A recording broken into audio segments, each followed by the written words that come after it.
ترویج پیشگیری از شیوع بیماری کرونا در جامعه روستایی و عشایری کشور. اقدامات پیشگیرانه و بهداشتی در ارتباط با محصولات دامی. توجه به مراقبت‌های بهداشتی، رعایت ضوابط و استانداردهای بهداشتی و نکات ایمنی زیستی در ارتباط با محصولات دامی می‌تواند در قطع زنجیره انتقال این ویروس مؤثر باشد. پس به این نکات توجه کنید. برخی شواهد نشان می‌دهد که این ویروس یک منبع جانوری دارد، اما هنوز مشخص نیست چه جانوری منشأ این بیماری است و راه انتقال آن چه بوده است.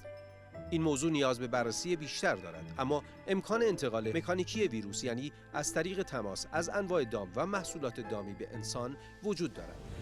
اقدامات بهداشتی در ارتباط با محصولات دامی برای پیشگیری از انتقال ویروس کرونا.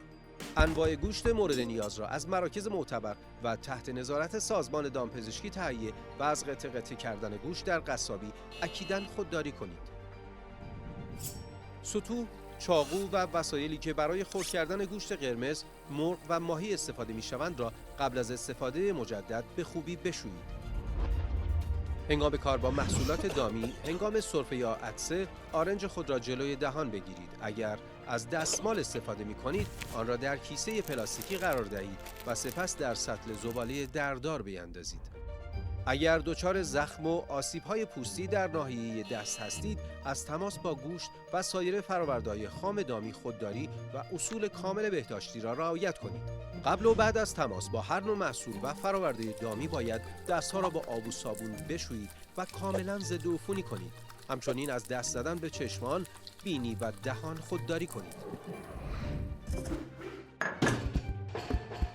انواع گوشت مصرفی را به طور کامل و در حرارت بالای 70 درجه سانتیگراد بپزید و از مصرف گوشت نیمپز و کبابی خودداری کنید. از مصرف شیر خام پرهیز کنید و در انتقال شیر موارد بهداشتی را رعایت کنید. اصول بهداشتی پیشگیرانه از انتقال ویروس کرونا در ارتباط با مراکز خرید و توزیع محصولات دامی.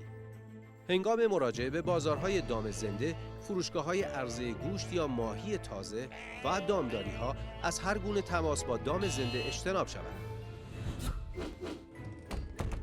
از هر گونه تماس با پسماندها یا ضایعات دامی، محصولات فاسد دامی، شیرابه‌های روی زمین و سطح مغازه‌های قصابی و یا کشتارگاه‌ها خودداری کنید.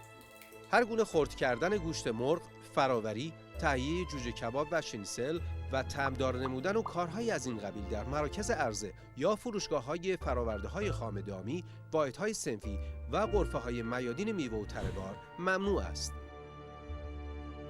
مراکز عرضه واحدهای خام دامی و واحدهای صنفی صرفاً مجاز به عرضه فرآوردهای دامی بسته‌بندی شده در کشتارگاه‌های صنعتی یا مراکز قطعه‌بندی و بسته‌بندی مجاز یا تهیه شده در مراکز بسته‌بندی وابسته به فروشگاه زنجیره‌ای صرفاً برای عرضه در همان مرکز هستند.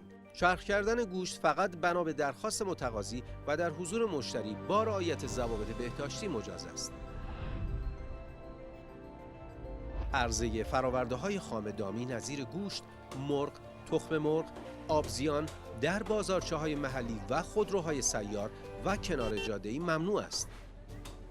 کشتارگاه‌های دام و طیور و واحدهای بسته‌بندی ملزم به رعایت مستمر تمامی ضوابط بهداشت فردی، محیطی و فرایند تولید هستند.